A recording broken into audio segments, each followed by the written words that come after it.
Hi, my name is Olivia, and my question is, what hurricane has killed the most people?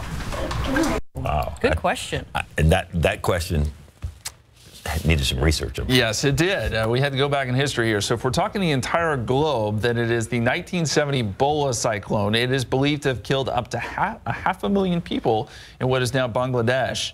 It was mainly because of storm surge that so many people lost their lives. Now, if you're talking the United States, then it's the 1900 Galveston hurricane, which we've all heard about. This one, of course, is well documented. That storm was believed to have killed around 8,000 people. It is still the deadliest natural disaster in U.S. history, and so much was learned from the Galveston hurricane. So many great books, if you're interested in that sort of thing, in reading about it.